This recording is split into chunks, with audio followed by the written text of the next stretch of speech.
আসসালামু আলাইকুম রহমতুল্লাহি ওয়াবারাকাতুহু। সম্মানিত দর্শক, ডক্টর মোহাম্মদ ইউনূসের জামানাতে মার্কিন যুক্তরাষ্ট্রের সঙ্গে বাংলাদেশের যে একটা চুক্তি হয়েছিল, এটি এখন গোলামির চুক্তি হিসাবে, দাসত্বের চুক্তি হিসাবে মোটামুটি টেকনাফ থেকে তেঁতুলিয়া পর্যন্ত সমস্ত মানুষের মুখে মুখে ফিরছে। পরিস্থিতি জটিল হয়ে পড়েছে এবং এই চুক্তিকে এখন আর কেউ ধারণ করতে চাচ্ছে না। ডক্টর মোহাম্মদ ইউনূস এবং তার যারা লোকজন তারা বলার চেষ্টা করেছেন যে এই চুক্তি তারা করেছেন বিএনপি এবং জামাতের সঙ্গে পরামর্শ করে। বিএনপি চুপচাপ আছে, তারা ইনিয়ে বিনিয়ে যে কথা বলছে যে এটা ইউনূস জমানাতে হয়েছে। একটা রাষ্ট্রের সঙ্গে আর একটা রাষ্ট্রের যখন চুক্তি হয় এটা খুব সহজে বাদ দেওয়া যায় না, আমরা এটা পরিমার্জন বা রিভিউ করার চেষ্টা করব, ইত্যাদি ইত্যাদি কথাবার্তা। কিন্তু তারা কেউ বলছে না যে নো, ডক্টর মোহাম্মদ এই চুক্তি ইউনূস করেছেন, আমরা এই চুক্তির ব্যাপারে কিচ্ছু জানি না, এটা আমাদের উপর একটা বোঝা হিসেবে আসছে। যেভাবে শেখ হাসিনার জমানাতে যে অন্যায় অপরাধ, যে ঋণ, যে অনিয়ম, দুর্নীতি, ফোকলাকর অর্থনীতি যেগুলো উত্তরাধিকার সূত্রে পেয়েছি, একইভাবে এই চুক্তিটিও আমরা উত্তরাধিকার সূত্রে পেয়েছি। এই কথা বিএনপি বলতে পারছে না বুকে থাপ্পড় দিয়ে। ফলে কি হচ্ছে, লোকজনের যে রাগ, ক্রোধ, ঘৃণা বারবার বাড়ছে, ক্রমশ বাড়ছে। ভীষণ রকম আজে বাজে কথাবার্তা বলা হচ্ছে। এখন বিএনপির ভিতরে অনেক লোক আকার ইঙ্গিতে এই কথাগুলো বলছে। যেমন বিএনপির একজন নামকরা সংসদ সদস্য, তিনি আসলে ডক্টর মোহাম্মদ ইউনূসকে ইন্ডিকেট করে বলেছেন যে মীর জাফরের সঙ্গে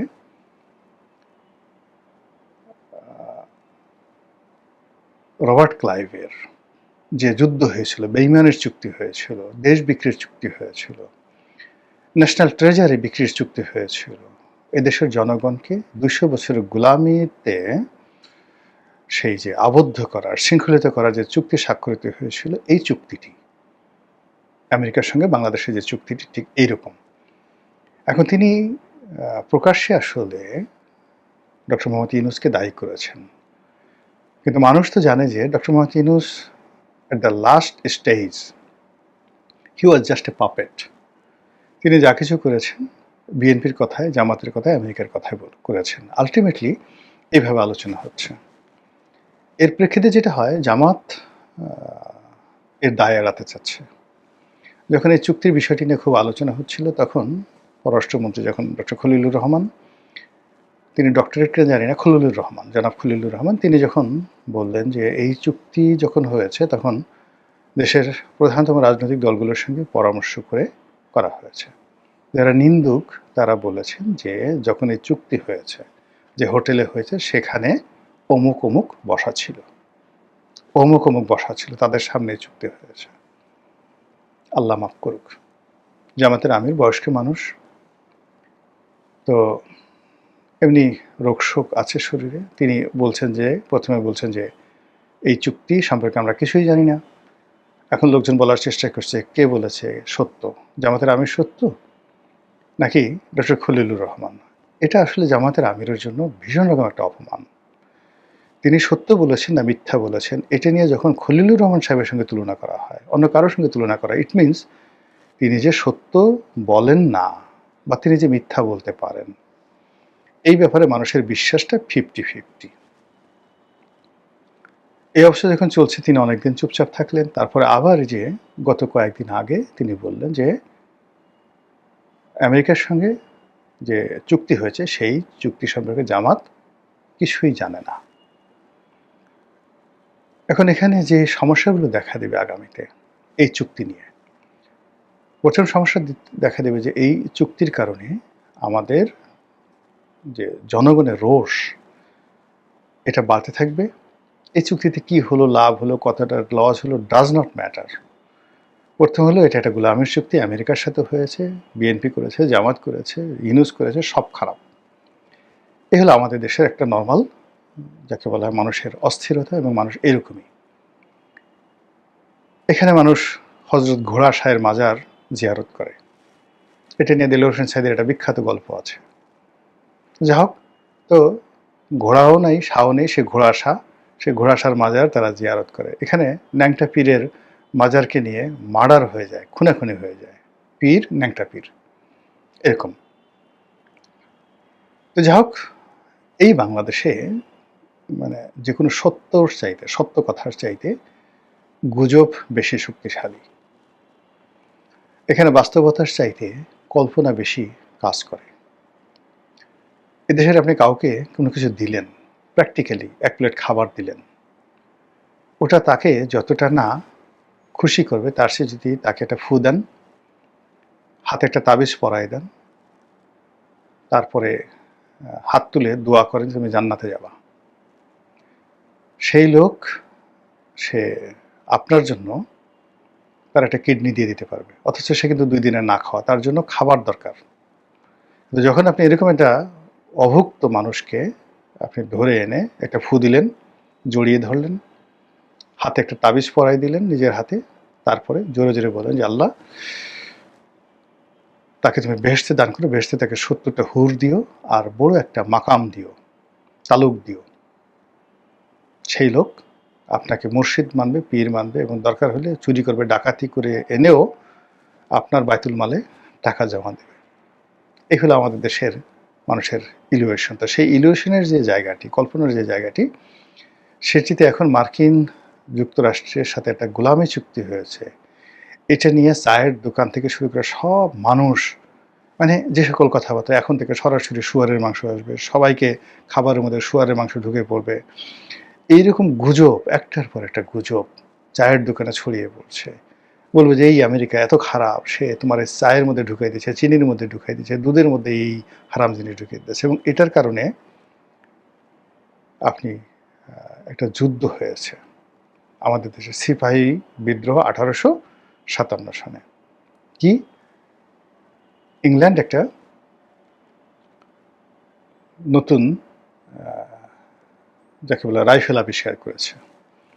সেই রাইফেলের যে কার্টুজ মানে গুলি, সেই গুলি ভরার আগে ওটা মুখে কামড় দিয়ে ওই গুলিটার খোসাটা ছাড়াতে হতো। কে বা কারা গুজব ছড়িয়ে দিল যে এটার মধ্যে শুয়োর এবং গরুর চর্বি দেওয়া আছে, এটা মুখে দিলে মুসলমানদের ঈমান নষ্ট হবে এবং হিন্দুদেরও জাত যাবে। আর যাই কোথায়, ব্রিটিশ আর্মিতে যে সকল হিন্দু এবং মুসলমান সৈন্যবাহিনী ছিল তারা বিদ্রোহ করে বসলো। সে কি বিদ্রোহ! সেই বিদ্রোহ যদি আপনি পড়তে চান তাহলে খুশবন্ত সিংয়ের যে দিল্লি উপন্যাস, সেই উপন্যাসটা আপনি পড়লে বুঝতে পারবেন যে কত বীভৎস ছিল সেই বিদ্রোহ। তো এই হলো আমাদের দেশের, মানে পুরো সাবকন্টিনেন্টের মানুষ গুজবের পিছনে কিভাবে ঘুরে, এবং সেই গুজবটা শুরু হয়ে গেছে এখন মার্কিন যুক্তরাষ্ট্রের সঙ্গে আমাদের যে চুক্তি, সেই চুক্তিকে কেন্দ্র করে। এই চুক্তি নিয়ে এখন কোনো রকম না, এই চুক্তি ধারণ করে বিএনপি এগোতে পারবে না, আর এই চুক্তি ধারণ না করে বিএনপি ক্ষমতায় থাকতে পারবে না। এই চুক্তি নিয়েও বিএনপি জনগণের রোষানলে পড়বে, আর এই চুক্তি বাদ দিলে আমেরিকার রোষানলে পড়বে। আর অন্যদিকে জামাত is going to lost everything. এটা হলো বিএনপির, জামাতও সব কিছু হারাতে যাচ্ছে। কি জন্য হারাতে যাচ্ছে?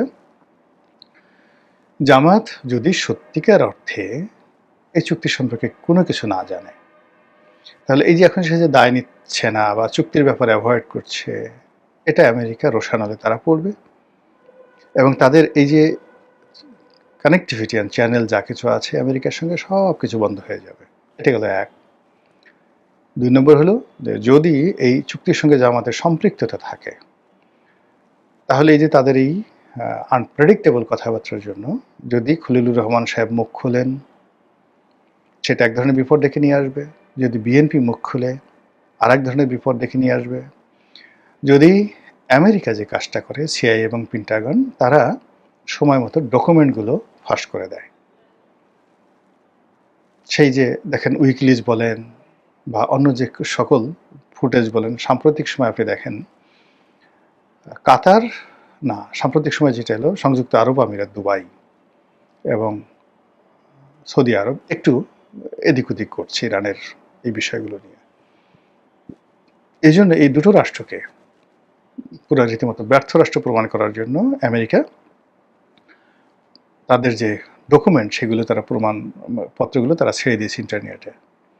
সেখানে দেখা যাচ্ছে যে এই যে ইরানের উপর যে বিমান হামলা হয়েছে, সেই বিমান হামলায় সৌদি আরব অংশগ্রহণ করেছে এবং সেই বিমান হামলায় দুবাই অংশগ্রহণ করেছে। ফলে এটা নিয়ে পুরো মধ্যপ্রাচ্যের যে মানচিত্র পাল্টে যাওয়ার সম্ভাবনা তৈরি হয়েছে। ওখানে যে যুদ্ধ চলছে, ওখানে যে কূটনীতি চলছে, যা কিছু চলছে সব কিছু। তো আমেরিকা হয় কি, যখন কোনো একটা জায়গা ছেড়ে আসে, এটা অনেকটা আমাদের সে গ্রামের কিছু মানুষের মতো, যে আমরা তো খেতে পারবো না, তোকেও খেতে দেবো না। এক ডেকচি সেই পোলাও কোরমার মধ্যে দেখা গেল একেবারে নিজে কাপড় উঠিয়ে হেগে দিয়ে আসবে। আমেরিকা ঠিক এরকম একটা জাতি। সে নিজে যেটা পারবে না, সে সবাইকে পচিয়ে দেবে, শেষ করে দেবে।